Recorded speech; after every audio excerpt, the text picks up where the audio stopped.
प्रधानमंत्री नरेंद्र मोदी का कांग्रेस पर हमला, संविधान के 75 वर्ष की यात्रा पर चर्चा।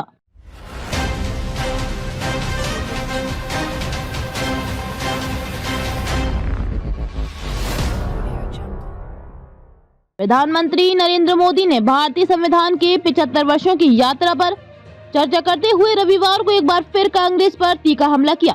उन्होंने संविधान के निर्माण से लेकर अब तक की प्रक्रिया को लोकतंत्र की सफलता के रूप में पेश किया और इसे मजबूत करने के लिए कई पहलुओं को रेखांकित किया।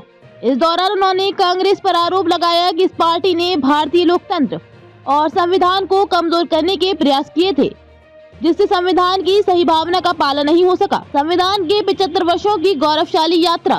प्रधानमंत्री मोदी ने संविधान के 75 वर्षों को भारतीय लोकतंत्र की मजबूती और विविधता में एकता की मिसाल बताया। उन्होंने कहा कि भारतीय संविधान ने न केवल देश को एकजुट किया, बल्कि ये लोकतंत्र की नींव को भी मजबूत किया।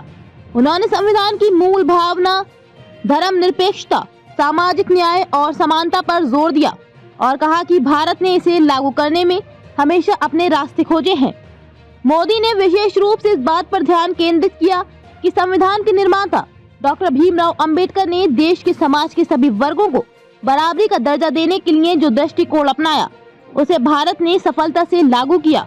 उन्होंने ये भी कहा कि भारतीय संविधान का सबसे महत्वपूर्ण पहलू ये था कि ये लोकतंत्र की स्थिरता और संविधान की गरिमा को बनाए रखता है। कांग्रेस पर आरोप। प्रधानमंत्री मोदी ने अपने भाषण के दौरान कांग्रेस पर तीखा हमला करते हुए कहा कि कुछ राजनीतिक दलों, विशेष रूप से कांग्रेस, ने संविधान की भावना का उल्लंघन किया और लोकतंत्र को कमजोर करने का प्रयास किया। उन्होंने कहा कांग्रेस ने अपने राजनीतिक हितों के लिए संविधान को कमजोर करने की कोशिश की, जिससे लोकतंत्र और संविधान की सुरक्षा में दरार आ गई। मोदी ने ये भी कहा कि कांग्रेस और उसके नेताओं ने कई बार संविधान की मूल भावना के खिलाफ काम किया, जिससे देश में असमंजस और अस्थिरता का माहौल बना। प्रधानमंत्री ने ये भी कहा कि आपातकाल के समय 1975 से 77 लोकतंत्र को कुचला गया और नागरिक अधिकारों का उल्लंघन किया गया और ये कांग्रेस का एक काला अध्याय है। इस संदर्भ में उन्होंने कहा कि विपक्षी दल के माथे से ये कलंक कभी नहीं मिट सकेगा। कांग्रेस का पलटवार। प्रधानमंत्री मोदी के इस हमले के बाद कांग्रेस ने इसका विरोध करते हुए आरोप लगाया कि मोदी ने नई बातें नहीं की, बल्कि केवल विपक्षी दल पर आरोप लगाए। कांग्रेस ने कहा कि प्रधानमंत्री ने संविधान के 75 वर्षों की यात्रा पर चर्चा करते हुए जनता को वास्तविक मुद्दों से भटकाने के लिए केवल आरोप प्रत्यारोप की राजनीति की है।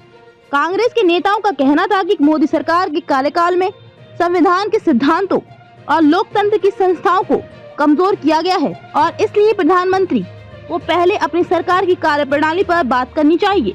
कांग्रेस के नेताओं ने आरोप लगाया कि मोदी सरकार ने नागरिक स्वतंत्रताओं का उल्लंघन किया, विरोधियों को डराने धमकाने की कोशिश की और स्वतंत्र प्रेस पर हमले किए। पार्टी ने ये भी कहा कि संविधान के निर्माता डॉक्टर अंबेडकर द्वारा रखी गई नींव को मोदी सरकार कमजोर कर रही है, जो भारतीय लोकतंत्र के लिए खतरे की घंटी हो सकती है।